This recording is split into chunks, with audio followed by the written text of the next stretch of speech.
4টে unit কাজ করেছি, আর বাকি 3টে ইউনিট আমাদের স্ট্যান্ড বাই ছিল। তো আমরা আসার পর আমাদের লোকজন, আপনারা জানেন কেমিক্যালের আগুন অন্য যে কোনো আগুনের থেকে অনেক বেশি ঝুঁকিপূর্ণ।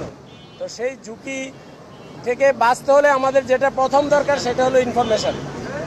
এখানে কি ধরনের কেমিক্যাল আছে, আমরা এই কেমিক্যালের ফায়ার এক্সটিংগুইশ করার জন্য আমরা কি মিডিয়া অ্যাপ্লাই করব, সেটার জন্য আমাদের ইনফরমেশন দরকার। যে ইনফরমেশনটা আমরা পাইনি, মালিক পক্ষ বা মালিক পক্ষের কাউকেই আমরা পাই নাই। এখানে কি ধরনের কেমিক্যাল সেটা আমরা জানতে পারিনি। তারপরেও আমরা আমাদের নিজের অভিজ্ঞতা দিয়ে, নিজেদের আমাদের প্রফেশনালিজম দিয়ে আমরা চেষ্টা করেছি ওটার কাছে পৌঁছার জন্য দোকানের, এবং আমরা পর্যায়ক্রমে ওখানে ফোম ব্যবহার করেছি কিছুক্ষণ আবার ফোম ব্যবহার করিনি। আমরা দেখতে পেয়েছি যে ফোম দেওয়ার পরে কি হয়, পানি দেওয়ার পরে কি হয়, এই জিনিসটা আমরা লক্ষ্য করতেছিলাম। তো এরপর আস্তে আস্তে আমরা আগুনের হিট কমিয়ে নিয়ে এসেছি। তারপর আমাদের এখানে যে ধোঁয়া ছিল সেটার পরিমাণও কমিয়ে নিয়ে আসছি। আর এখানে যেটা সবচেয়ে বড় বিষয় সেটা হলো, যেহেতু এটা একটা আবাসিক কাম বাণিজ্যিক ভবন, তো এই আবাসিক কাম বাণিজ্যিক ভবনের মধ্যে যে সমস্ত কেমিক্যালের ব্যবসা যারা করেন তাদের আসলে বোঝা উচিত যে কী ধরনের কেমিক্যাল এখানে রাখা দরকার।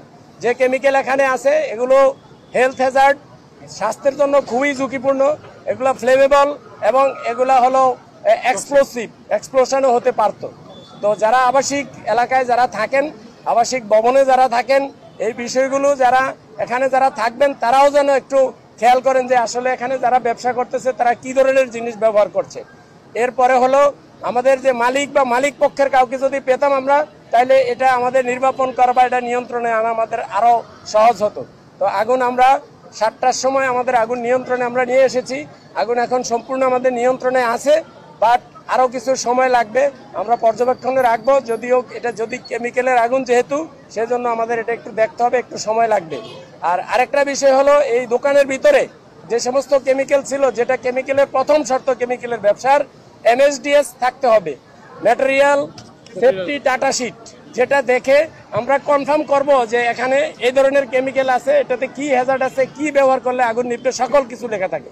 বাট এই MSDS এর কোনো চিহ্ন আমরা এখানে পাই নাই। যারা ব্যবসা করেন কেমিক্যালের, ওনারা অবশ্যই জানেন যে কেমিক্যালের ব্যবসায় MSDS বাধ্যতামূলক। তো এই ধরনের কিছু আমরা পাই নাই।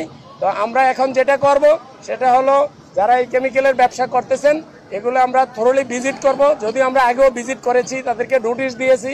আমরা এখানে পুনরায় এই কার্যক্রম চালাবো এবং আমরা সকল ব্যবসায়ীকে সতর্ক করব যাতে মানুষের জীবনের ক্ষয়ক্ষতি না হয়। ব্যবসা করেন কিন্তু আপনি মানুষের জীবনের যাতে ক্ষতি না হয়। যেহেতু এটা একটা আবাসিক, উপরে কিন্তু সকল 32টা বাসা আছে, উপরে আমরা 52টা বাসা আছে, আমরা কিন্তু সকলকে নামিয়ে নিয়ে আসছি সেফলি। তো যে কোনো বড় ধরনের দুর্ঘটনা ঘটতে পারতো। তো আল্লাহর অশেষ রহমত যে কোনো বড় ধরনের দুর্ঘটনা ছাড়াই আমরা আগুনটাকে নিয়ন্ত্রণে নিয়ে এসেছি।